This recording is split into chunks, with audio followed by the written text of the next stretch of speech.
So, remember that case we had when that guy thought he'd get away with spending all that money on his girlfriend? Isn't that like a bunch of our cases? Like, that happens quite a bit. It does. But specifically this guy, so he was using this other credit card, and we were able to get all of his statements. And he was, we found out he was going, he's going to Fort Worth and staying in like expensive hotels. They were going to like New Mexico to casinos. So wait, he had a credit card that our client, I don't remember this case. So he had a credit card our client didn't know about. Didn't know about. Okay. Mm-hmm. Yeah, and he had a business, and he was paying this credit card through the business. And so the way we figured it out is we were able to get his bank statements, and we saw that credit card payment, right? He didn't turn over those credit card statements to us. We saw that credit card payment in the bank statements, called his attorneys like, wait a minute, we're missing something here, right? So then we get those credit card statements, and it was a business card, and he was going to New Mexico. He'd like take his girlfriend to these expensive hotels in New Mexico, casinos, Fort Worth. They were going to like Western wear shops or something, shopping, buying jewelry, thousands and thousands and thousands of dollars. Like how many thousands of dollars? I think it was like 30, 40. I don't remember exactly, but yeah, $30,000-$40,000 he had dropped on this girl. Yikes. And thought he could hide it. So you prove all that goodness up, and then what happens? So what we did is we alleged waste in the community. Mm-hmm. So it's one of the ways that we can get a disproportionate division of the marital estate. Okay. Okay. So what does that mean, Floyd? So it means it's not proportionate. So like it's not Proportionate. 50-50? Not 50-50. Or okay. just and right, right? Because remember they removed 50-50 a long time ago. I understand, but we're trying to talk so that the general public gets it, right? Right. Okay. So you got more than 50%, and that was that? Yes, we got a disproportionate division. That's correct.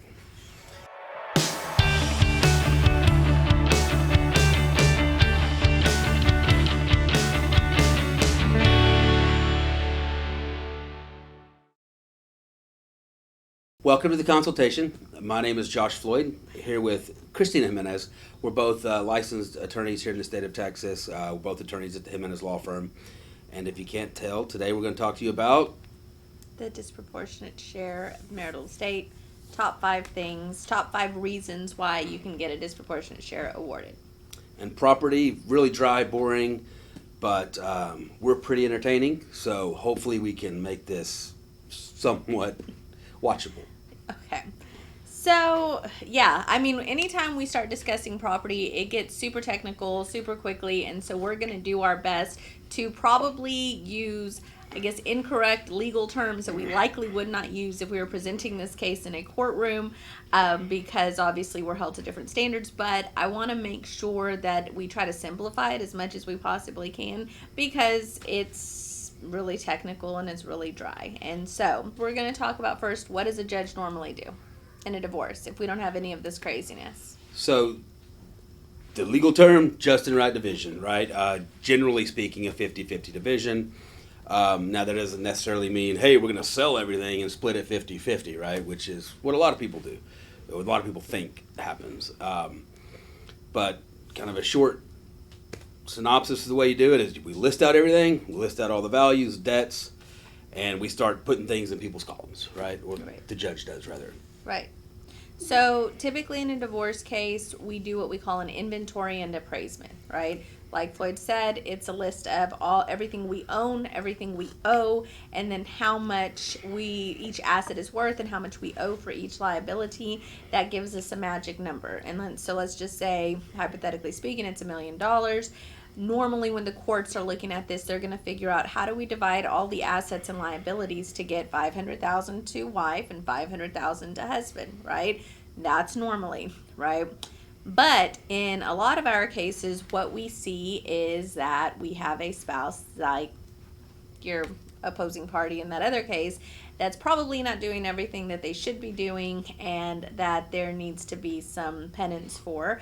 And so that's when we go in and we say, look, judge, he shouldn't get $500,000. He should get maybe $400,000 or $470,000, and we should get more because he was going off with the mistress. Well, in that case, it's not that he wasn't doing what he was supposed to be. He was doing some extracurricular activities, right? Well, okay, yeah, fair enough, fair enough.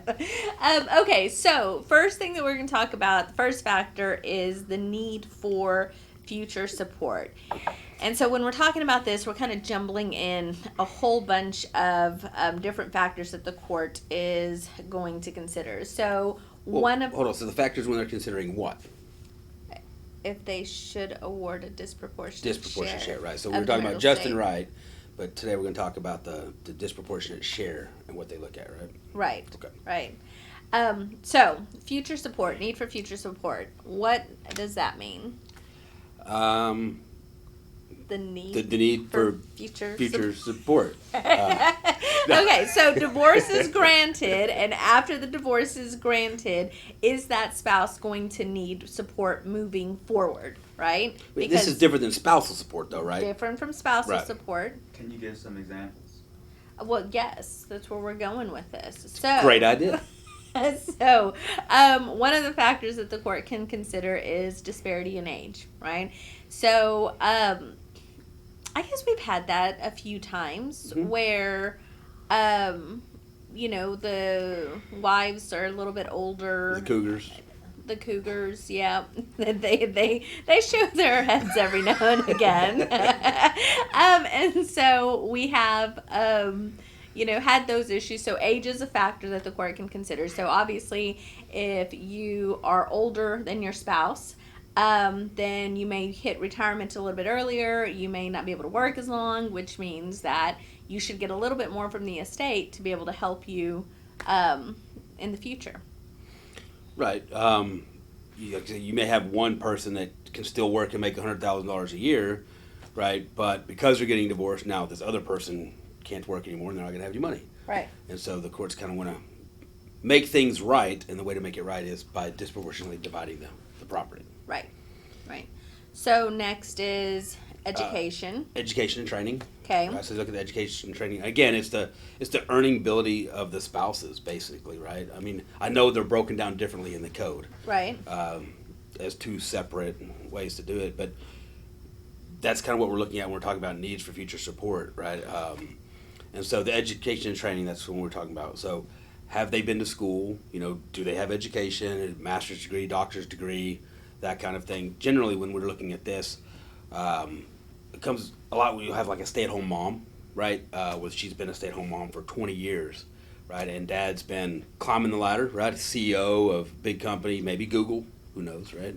I don't know who the CEO of Google is, but we have not represented him, and I'm not talking about him.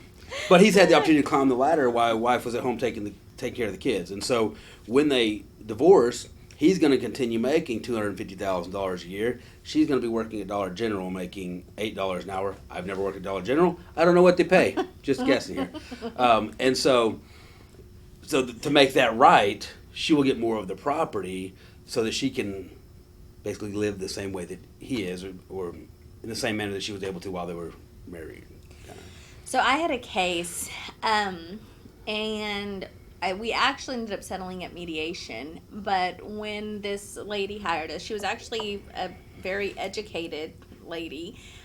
She was actually very healthy. Like, she was a runner. She was, she was capable, right? She had the ability to work. She had education, etc.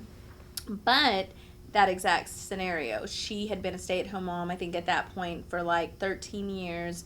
And the husband had been working at a big company. He was making, probably $300,000-$400,000 a year. Though? Was not Google. He was not the CEO.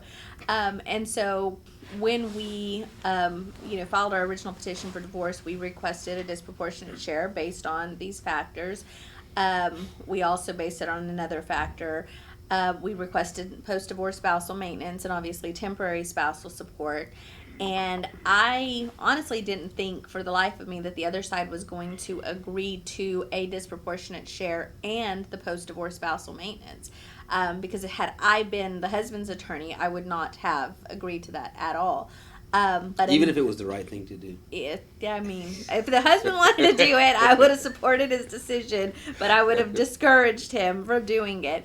But in that particular case, we did end up getting, I think it was like the maximum amount in post-divorce spousal maintenance, plus, I think it was like 60% of the estate, because, she had been looking for a job. And even though she was educated, even though prior to her, leaving the workforce and taking care of the kiddos, she was making, I want to say like $90,000. When she went back into the workforce to try to get a job, they were offering her like 40 to 50,000, and so she was in full blown panic mode of, what am I going to do, right? My husband's been making, all of this money. We've now been accustomed to this certain type of lifestyle. They were living in $1 million home. Kiddos were in private school. They did like equestrian lessons and all sorts of violin, piano, like all sorts of really nice things. And now that was all going away. And so we got her a lot of money using these codes. So the next. And so that's kind of why I think property is so dry, is because it's so, like you said earlier, it's technical, right? Because you're also dealing with spousal support and how that plays into the needs for future support. And it just goes crazy. So it can be very, very convoluted and complicated. It can be. Because the need for future support could be resolved by post-divorce spousal support, right? Right. Yeah, it's exactly. It's very, very, very Which boring. is why, had I been in the other room, I would have said, choose one, right? If you want a disproportionate share of the estate, then we'll give that to you, but we're not going to also give you the post-divorce spousal maintenance, because that's what the post-divorce spousal maintenance is for, is to make sure that you have support, right, to meet your reasonable needs. And so... But maybe because post-divorce maintenance is limited, that would be insufficient, so then disproportionate... It's complicated. I don't know. But again, I wouldn't have agreed to it. You wouldn't have agreed to it. I probably wouldn't have agreed Yeah, to it. you hell no, we wouldn't have agreed to it. And I don't think that they would have won, or we would have won that particular issue if we'd gone to court. So, next thing is physical conditions. So that's another... Yeah. Again, plays back into the spouse support thing, right? When we're talking about disabilities and stuff like that. But Right. I don't know that I've had a case where the physical conditions played a role. So we had one, and it was actually kind of a lot of these things that we're talking about right now, where the wife was like, I think 15 to 20 years older than our client. They had jointly built several different companies, and they had LLCs. They were 50% owners in these LLCs. We're talking $1 million, like I think the estate rounded out at around $15 million. And so right around the time of the divorce, she started having some severe health issues. I mean, she showed up with an oxygen tank to the final trial. Was this your client? It was, no, I represented the younger. Was she represented by counsel? She was. Do you think the oxygen tank was part of the strategy? Probably. Okay. Yes, I mean, she had really, really good counsel. I think You should have had your guy roll up in a wheelchair with casts on his legs. No. Just to top the oxygen tank. And so, even though they had been joint owners of these LLCs, it was really my guy that was the one with the capabilities, the capacity, the abilities, the education, the training, the connections. He was younger. He was out there dealing with all this stuff in the field. And the wife was just collecting, I don't know, like $20,000 to $30,000 a month, like paycheck. That was her payroll. Yeah. And so in that particular case, when he walks in and we're doing the consultation, I tell him, like, listen, I just need you to get mentally prepared for a disproportionate share of the estate to be going to your wife, because you have issues, right? He's going to continue to have the capacity to earn far, after this divorce is over and done with, and she may not. And so thankfully, though, when we went to that trial, they botched it, and she got a just and right division, which maybe was not just and right. Yeah, but that's what the judge did in that particular case. So I think that's it. Is Well, that so it? in that case, her physical condition being like on oxygen and stuff, unable to work, right? But we see that a lot where there's businesses that are being built, and the husband's the one that's out there, making the contacts, lining up the contractors, that kind of stuff. The wife is at home, an employee of the business, doing the paperwork and things like that. And then when we go to a divorce, um, they want 50% of the business, or the wife does, or whatever, and the husband's like, take the whole thing. I'll change the business, start again. And he can do that because he's got the contacts and all of that. The wife doesn't. Right. Right. So that kind of falls into that earning ability and the capabilities of the parties for disproportionate division. Yeah. Yeah, those are always really, really tough conversations to have with the wives because, I mean, obviously without them, the business may not be what it is, right? They were the ones that were supporting them through it. But they don't have the ability to handle that business on their own. And I've had those questions asked to me several times when I'm litigating these cases, and maybe I have the wife that's coming in and saying, I want the business, I can do it. And the judge asks, well, who's been doing it, right? Who's the main one with the connections, etc. And a lot of times that business will then be awarded to that other individual. Now, we can get the value of that business, right? And we from other assets and make other arguments, make a disproportionate share argument. But a lot of times it's just really, it's crappy. Yeah, it's Because really I'm not- hard for the wife to go to the customers and be like, I did your payroll. You should let me continue to, right? When the husband's going saying, I've built X number of houses, right? Exactly. So, anything else on that particular issue? I don't think so. I think that's the first element or prong or factor or whatever you want to call it. Factor? Factor. Yeah. It's not really an element. It's not an element. Prong is kind of a so- cool word, But it's not the correct one? but it's still a cool word. Okay, so the second factor that the courts can consider is fault in the breakup of the marriage. And again, we're talking about disproportionate division of marital estates, right? This is correct. Okay. Yes. So the second factor, fault in the breakup. Okay. Okay, I like it. so fault. That's the one What does that mean? that means that you're at fault. At fault, right. For the breakup of the marriage. So that's actually an interesting. You're going to say what I was just about to say. What are you gonna say? Well, if I say it, you weren't going to I say it. You're might going to say take credit. it. No, go ahead. I want you to say it.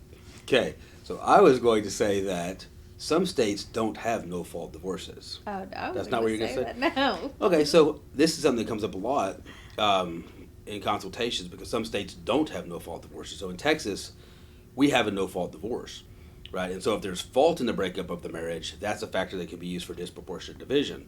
Whereas in other states, they don't have a no-fault ground, right? And so it's got to be somebody's fault. But here, don't have to. And so fault can be used. So I had a case. That's what I was gonna say. This is what I'm saying. It's probably This is less intelligent than No, mine. this is more exciting. So we had a case where they had requested, the other side, wife, had requested a disproportionate share of the estate because of fault in the breakup of the marriage. And so the allegation was she had busted into the hotel room and caught my guy, like literally with his pants down, with the mistress. And there's an assault that takes place between the mistress and the wife, and I remember this and case. yes, and cops are called out, and all sorts of craziness ensues. And so, She beat the pulp out of that girl. yes, yes. And so she comes in and she says, well, the reason why we're getting this divorce is because I caught him red-handed. And so we were able to, we had a recording that had taken place like 3 or 4 months prior to this incident, where the wife was actually telling the husband, F you, I'm getting a divorce, I don't love you, I don't want to be with you anymore, you're nothing, etc. And then husband's like giving it right back to her. And so the testimony was, here's this horrible argument that we had, and here's this horrible conversation that we had, and from that point we ended up sleeping in separate bedrooms, and we were not together. We were not, acting as husband and wife from that point forward. Then she busts him. And so our argument was, yes, that happened, Judge, but that was not the fault in the breakup of the marriage. That wasn't why the marriage broke up. The marriage was already broken up. The mistress just happened to show up later on. And so in that particular case, they did not get a disproportionate share. And yeah, that was, I thought on my part, pretty genius. That was more interesting than my comment. Yeah, for sure. But yeah, that is important, is that there may be an affair, right? But it has to be the basis for the breakup. And that doesn't happen a lot whenever the affair was 2 years ago, right? Now, I have been able to argue that, he had an affair a year ago, we were going to counseling, we were trying to get through it, and I just couldn't get over it, right? I never kind of got past it, but in the case you're talking about, where they already said, I don't want anything to do with you, and they're already separated, although living together. Right. Yeah, creative argument. Yeah, I had a case where my guy was actually the income earner, and there were kiddos involved, and he decided that he was going to have an affair with the sister. So the wife and the brother, right? Or wife has a brother. Okay. Listen, This got really interesting. So the wife Arkansas has a or brother. Texas? The wife has a brother. The brother has a wife, right? The wife has a brother, and the brother has a wife. Right. Yes. And so the brother's wife and our client decide they're gonna start hooking up, and and so there's hotel footage and things like that. And so that one, Judge was none too pleased with our client. And so wife got a disproportionate share on that one based on the first factor and also the second factor, and maybe even a waste factor because there was some trips and gifts and things like that. So what I always find difficult to evaluate and interesting is when you have the income earner, like you have a guy that makes $200,000 a year, you have a stay-at-home mom, right, that starts bringing the plumber over periodically, right? Plumber? Like yes. a plumber? To lay some pipes in the ground and stuff. So she starts coming over periodically. Uh-huh. And so he's the wrong spouse, but he's the income earner. Well, I guess. Which I was going to save this whole conversation till the end, but I guess we can talk Why? about it now.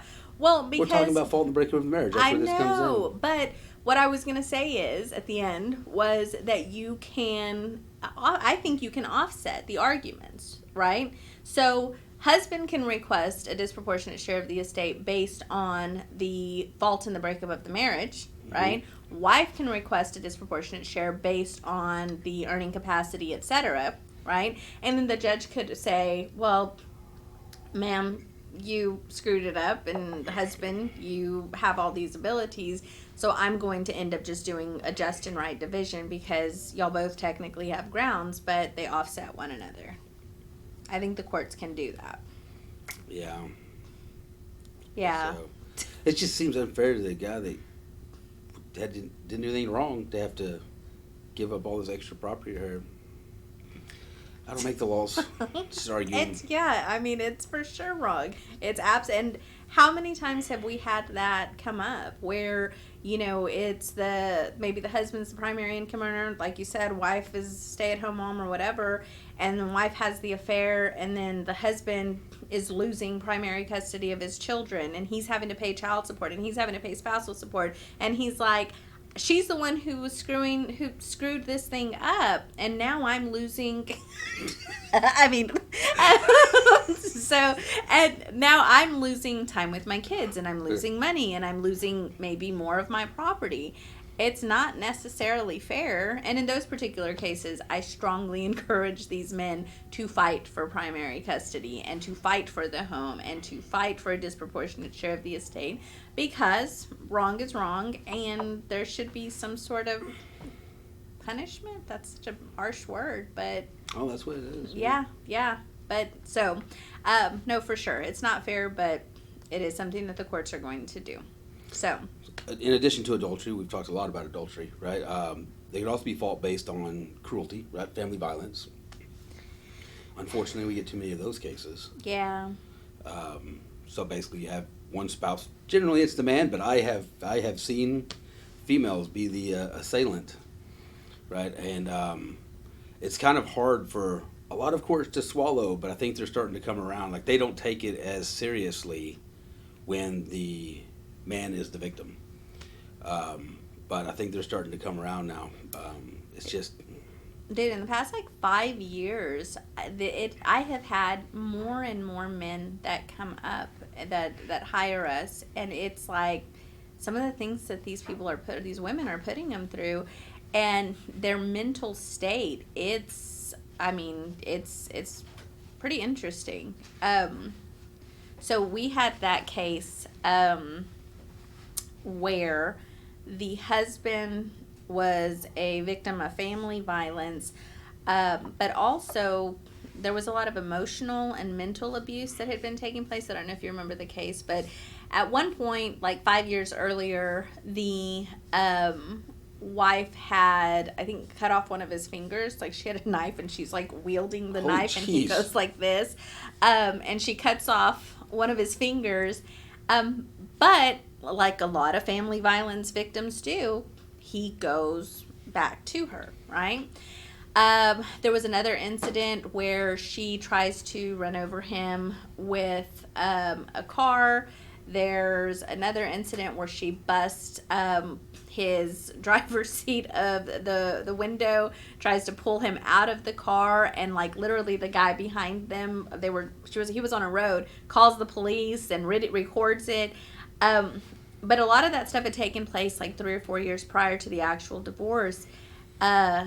What we had from that point forward was just these ugly things that this woman would say to him, just really just demeaning and degrading and name calling, wouldn't allow him to have access to his adult children, all sorts of craziness. And this poor guy gets on the witness stand, and when he's telling his story, he's sobbing, and you can just tell he's been in it for, at that point, 15 or 20 years of dealing with this psychological abuse. And in that case, I think we ended up getting 80% of the estate, and judge told her, you're a horrible human. I've never seen a case like this. It was bad. It was really, really bad. But it happens, and you should absolutely make those arguments. I have some clients who don't want to make the argument because they don't want to, I guess, deal with that stuff. It's a lot throw to their process. business out there, right? Because it's all public record. Right. And so throw your business, have to put yourself through. I gotta imagine that's kind of embarrassing that you went through that. Absolutely, right? It's And something for you kinda him wanna as a keep. man, it was really, really difficult. But, I had to explain to him, you can't have it both ways, right? Either you keep all of this private and we do a just and right division, or you tell the judge your story and we get a disproportionate share of the estate. And there was a lot of long conversations that we had to have. But he finally was incredibly brave to step up and tell the judge everything that he had been through. And, he got everything he wanted. He actually got more. The judge ended up giving us more than what we had asked for because his story was so compelling. And like an abuser, when the wife testified, she was indifferent. She scoffed. She laughed as he was telling his story. And that pisses judges off. Yeah, it was not good. So, remember that case we had? So this guy didn't come out about the abuse until after he had reached his breaking point and he had shot at his wife. And then, but she was mean, mean. There was scars on him. He had to go have surgeries done on his. Let's just leave it there. Surgeries. On his areas, yeah, and it was brutal, and he had shot a gun at her, whether or not it's kind of was a disputed issue, right? But yeah, the stuff that she put him through was absolutely nuts. Yeah. And in that particular case, our hands were tied because there was an active criminal case pending against him. and we needed to kind of just get in and out of that thing so that we could resolve the bigger issue, which was the criminal case. And so in that case, he actually ended up agreeing to give her a little bit more. Then that was a hard pill for us to swallow, because we're like, this is not right. And if the court were able to hear the entire story, you absolutely would not have to give her that amount of money. But we had bigger fish to fry. So Yeah. He was more worried about his freedom. yeah. So But what it's else not, it's not just involved? women, though, right? Men sometimes abuse women, too. This is the true Well, statement. we've just given examples of women, but I don't know. Yeah. I mean, it's more often than not that it's more women that come forward with the allegations of family violence. So when we're looking at family violence and we're looking at cruelty, it's really, really frustrating, because unfortunately, my opinion is testimony is not enough for a court to make that finding. Testimony is evidence, okay? And so when you tell your story, that should be enough, but a lot of times it's not, because the courts are, and I've even had judges tell me, like, I want corroborating evidence, because it's too easy, or so easy, for somebody to come in and say, oh, well, he did this to me, and he did that to me, or she did that. A lot of times, I want recordings, I want photos, I want witnesses, An arrest. an arrest, I want scars, and it matters how you tell the story, right? So if I have somebody's like, yeah, he slapped me, a couple times, and it really hurt, well, what's the context? Like, what led up to that? And if they're not able to do that, it affects the credibility of the story. So we paint a picture of, I was making, spaghetti, and he didn't like the sauce, and he grabbed the plate and threw it against the wall, and then he yelled at my face, and I spit at him, and then he choked me. Like, that's the kind of stuff that we're looking for. Sometimes even those stories, though, judges are not. yeah, and we're talking about a lot of physical violence, right? But there's emotional abuse too that's encompassed in that cruelty, and unfortunately, that's very difficult to prove, right? I mean, you can admit text messages, and if you have recordings, most people don't go around recording all the conversations all the time, but if you have recordings, you can use them. But a lot of times that takes like a counselor, like a professional, to come in and say the way she's acting or what's going on is because of all the emotional abuse that she suffered or he suffered, or whatever the case may be. Emotional abuse is just really hard to prove, because there is no physical evidence. It's internal, right? Right. It's so difficult, and so those are hard to explain to women, like, or men, or anybody, the clients that have gone through this. Like, it's going to be really hard for us to prove, right? Right. Yeah, like that one case with the guy, when we had all the text messages and stuff like that, it was, I mean, I think some of that stuff is like clear. It's like a reasonable person standard, right? Like, any reasonable person would be offended by the things that she's saying, right? But a lot of times we don't have that. We just don't. And it's really, really unfortunate. And I think the emotional abuse has to carry on over a length of time, right? Just because, he calls you the B word one time, right? Yeah, did it hurt your feelings? Yes. But did it cause you emotional trauma to the extent that you now need to get out of a relationship? Probably not, right? Right. Well, we've had a case, too, where the husband was really nasty to her, like 2 years preceding the divorce, but then he got into church, and he became a good Christian man, and he spent the next 2 years kind of trying to make it up to her, and unfortunately it was just not enough for her to want to stay in the marriage. They alleged on fault grounds based on cruelty. They had text messages that were really old, and on that case, the judge didn't make the finding, because the judge was like, yeah, that was really crappy that he did that, but that's not the reason why y'all are breaking up. You don't want to be with him anymore, but it's not because of those old messages. So that's weird. So it sounded like when you were telling the story that's the reason she didn't want to be with him. She couldn't get over the abuse that she had suffered, right? that's what she alleged. but Couldn't prove it. it wasn't very credible, because after we had all of those messages, there was lots of, "You're such a great husband. I love that we're going to church. I love that you're this new father." And so we had to counter, right, what they were alleging, which we did successfully. Yeah, the messages that I generally get from my wife are just the latter. Yeah, because you wouldn't understand. You don't understand. All right. Well, we're clearly not done talking about disproportionate division and the factors that they look at. We still got to talk about child custody stuff. We've got to talk about the nature and extent of the property and potential waste claims, right? So, catch us on the next episode for that. Yep. So part 2 of disproportionate Part share. 2. Okay. And so make sure that you follow us, please, on social media platforms, Instagram, TikTok. Follow and subscribe to our YouTube channel. Like and follow on Facebook. And always thank you for watching us.